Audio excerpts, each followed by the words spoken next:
இன்னைக்கு எதுல எடுத்தாலும் இஎம்ஐ கடனே வாழ்க்கைன்னு ஆயிப்போச்சு. எல்லா இஎம்ஐயும் கெட்டதில்லை.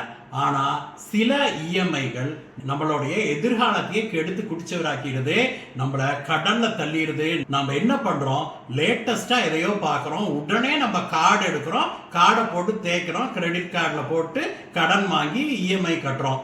மனசுக்குள்ள என்ன நினைச்சுக்கிறோம், சரிடா எப்படியாவது சமாளிச்சுக்குவோம், இஎம்ஐ தானே, மாசம் இவ்வளவு தானே அப்படின்னு நினைச்சுக்கிறோம். ஆனா நம்ம வாழ்க்கையை மாற்றி அமைக்க போறது இந்த இஎம்ஐ தான். எல்லா இஎம்ஐயும் கெட்டதல்ல, இஎம்ஐ கட்டுறது தப்பு இல்ல, ஆனா எதுக்காக அந்த கடனை வாங்கணும் அப்படிங்கறதான் விஷயமே. சிம்பிளா சொல்றேன், கெட்ட இஎம்ஐ அப்படின்னா நாம வாங்குற பொருளோ அல்லது சர்வீஸ் உடைய வேல்யூ மதிப்பு நாளுக்கு நாள் குறைஞ்சுக்கிட்டே போகுது அப்படின்னா அது கெட்ட இஎம்ஐ. உதாரணத்துக்கு ஒரு காஸ்ட்லியான போன் வாங்குறீங்க அல்லது காஸ்ட்லியான காரை போய் வாங்குறோம், ஃபேன்சியான பல கேட்ஜெட்ஸ் வாங்குறோம், இது கெட்ட இஎம்ஐ. ஒரு வருஷத்துக்கு அப்புறம் நீங்க வாங்கின அந்த காஸ்ட்லியான போனோட மதிப்பு ஒண்ணுமே இல்லாம போயிடும். அதே மாதிரிதான் நீங்க காஸ்ட்லியான காரை வாங்கினீங்களா, ஷோரூம் விட்டு வெளியில வந்தாலே அதுக்கு 20% வேல்யூ போயிடும், அதனுடைய மதிப்பு நாளுக்கு நாள் குறைஞ்சுக்கிட்டே வரும். ஆனா உங்களோட இஎம்ஐ என்ன ஆகும், உங்க பணம் மாசம் மாசம் போய்கிட்டே இருக்கும். இது கெட்ட இஎம்ஐ.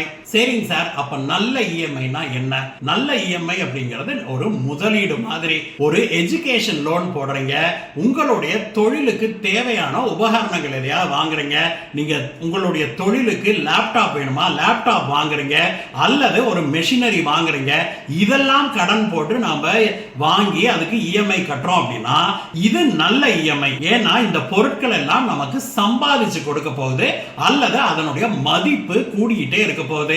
இது நல்ல இஎம்ஐ. நல்ல இஎம்ஐயா அல்லது கெட்ட இஎம்ஐயா அப்படின்னு எப்படி கண்டுபிடிக்கிறது?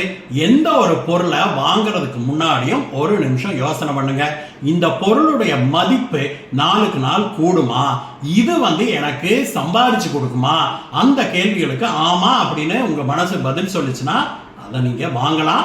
அதே சமயத்துல இல்ல இதனுடைய மதிப்பு, இப்போ காஸ்ட்லி போன் வாங்குறீங்க, இதனுடைய மதிப்பு குறைஞ்சுகிட்டே போகுது அப்படின்னு உங்க மனசு சொல்லுச்சுன்னா வாங்கவே வாங்காதீங்க, அந்த பக்கம் தலை வச்சே படுக்காதீங்க, திரும்பி ஓட்டம் எடுத்துருங்க.